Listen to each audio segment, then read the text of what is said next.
Dragon's Breath by Haba is a children's game for 2 to 4 players that lasts anywhere from 15 to 20 minutes, so it's a pretty fast game. It's aimed at children 5 and up. However, I've played this game with several kids that were younger, including my son when he was about 4-year-old, and even my friend's daughter when she was only about 3. So depending on your kiddo and their attention span, you might be able to play this even earlier. So this is a 2 to 4 player game, and in this game you are dragon kids and you are trying to melt this ice column to get all of the beautiful gems inside of it.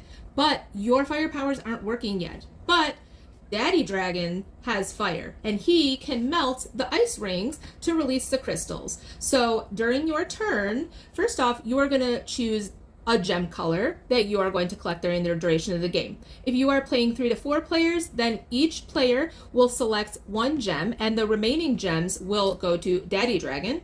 If you're playing a 2-player game, then each of you get to pick 2 gem colors, and the remaining gem color will go to Daddy Dragon. So during your turn, you are going to very carefully lift one of the 8 ice rings off the pile, allowing gems to fall wherever they do. Now with this specific pool, none of the gems fell. So if that were the case, it would then go to the next player in the clockwise order. When the next player goes, they're going to carefully take one of these off, and some gems fell. So first of all, you're going to see whatever color gem Daddy Dragon has, and if he has any of those colored gems that fell, you can push them right into the 1, 2, and there is a 3rd hole back here, and that will go into Daddy Dragon's big den under the game box.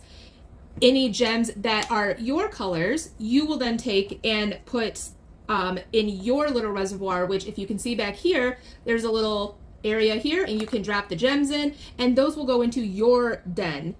So play will continue around until all 8 ice rings have been melted, and once all of the gems have been collected, then you can lift up the game box. And then here's the dragon den.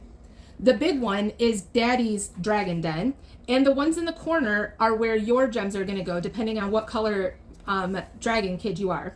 So you would take the gems out and you would count them, and whoever had the most amount of gems is the winner.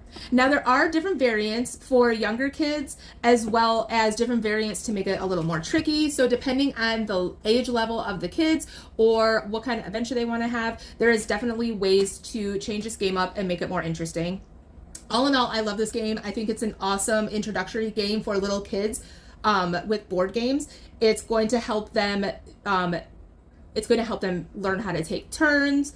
The dexterity with trying to pull these ice rings off very carefully and not knocking the gems or more than one ice ring over at a time was definitely a skill that that my son learned when he was first starting out. Since he was very young, he was about 4 years old. So it really works on those fine and gross motor skills. And all in all, it's just a really fun game. Like I said, it's a pretty short game, so it's great for even the youngest board gamers.